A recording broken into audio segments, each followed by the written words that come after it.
Bonjour à toutes. Alors aujourd'hui, je voulais vraiment vous partager, c'est une astuce, une technique, un produit, c'est tout ça à la fois. C'est la solution en fait pour réussir tous ces tampons. Donc je suis sûre que ça vous est déjà arrivé comme à moi.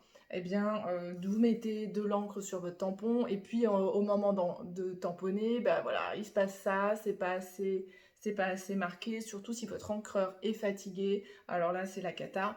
Ou alors on y va fort et puis on écrase le motif et il est vachement moins joli qu'à l'origine. Donc ça m'arrivait très souvent quand j'utilisais cette plaque de plexi sur laquelle je viens tamponner mes tampons.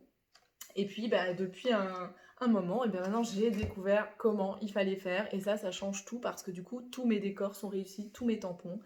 Voilà, donc je vous montre ça. Il y en a pour 1 minute et vous allez voir que c'est vraiment l'outil miracle. Donc c'est celui-ci, c'est la plaque à tamponner. Alors, elle s'ouvre comme ça, vous allez l'ouvrir. On va prendre un papier, hop, en voilà un. C'est le papier sur lequel je vais tamponner. On a des aimants qui sont ultra forts et qui vont bloquer mon papier. Et du coup, il ne va pas pouvoir bouger. Déjà, ça c'est une super assurance. Après, je viens prendre mon ou mes tampons. Tiens, hop, je peux venir prendre 2 cœurs en même temps. Et là, ce qui est top, c'est que je peux vraiment positionner, prendre le temps de faire ma composition, hop, comme je veux. Et je mets, vous voyez, les tampons à l'envers. Voilà, et après, je vais venir les coller sur la plaque. Ça se colle tout seul. Et ensuite, on vient mettre son encre. Alors, je vous disais, moi, j'ai un encreur rose, un peu fatigué. Bon, j'en mets quand même quelques couches. Et voilà. Et là, j'appuie. Alors, ce qui est top, c'est que les aimants, le bord de la plaque, m'empêchent d'appuyer. Alors, je peux appuyer comme une malade, mais ça ne va jamais écraser mon motif. Et effectivement, mon tampon étant un peu fatigué, vous voyez quasiment rien à l'écran, et bien, je vais pouvoir remettre des couches autant qu'il en faudra.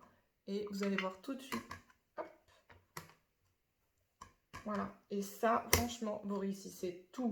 Et là, je peux en mettre autant jusqu'à ce que je sois satisfaite. Grâce aux aimants, ça ne bouge pas. La deuxième chose qui est super sympa, c'est qu'on va pouvoir mettre des nuances. Alors, je peux y aller hop, carrément avec mon encreur. Je le penche un peu juste pour orienter le haut de mes cœurs. Voilà, pour mettre plus de nuances ici. Et je peux y aller aussi de manière très précise sur mes nuances avec mon encreur, un pinceau brosse. Et là, venir continuer à foncer vraiment le haut de mes cœurs de manière précise, ça c'est le top. Et c'est comme ça qu'on fait des nuances dans ces tampons. Et voilà, tout le monde va se demander comment vous avez fait ça. Et bien maintenant, vous avez l'astuce. Vous savez comment réussir tous vos tampons sans difficulté et surtout immédiatement, du premier coup, sans avoir à refaire plusieurs fois votre création. Et ça, c'est à volonté. Je peux prendre une couleur encore plus foncée et faire une troisième nuance de couleur. Voilà, alors cette plaque, clairement, l'essayer, c'est l'adopter, la voir, c'est déjà être convaincu. Voilà, pour ma nuance dans mon tampon. Voilà mesdames, à bientôt!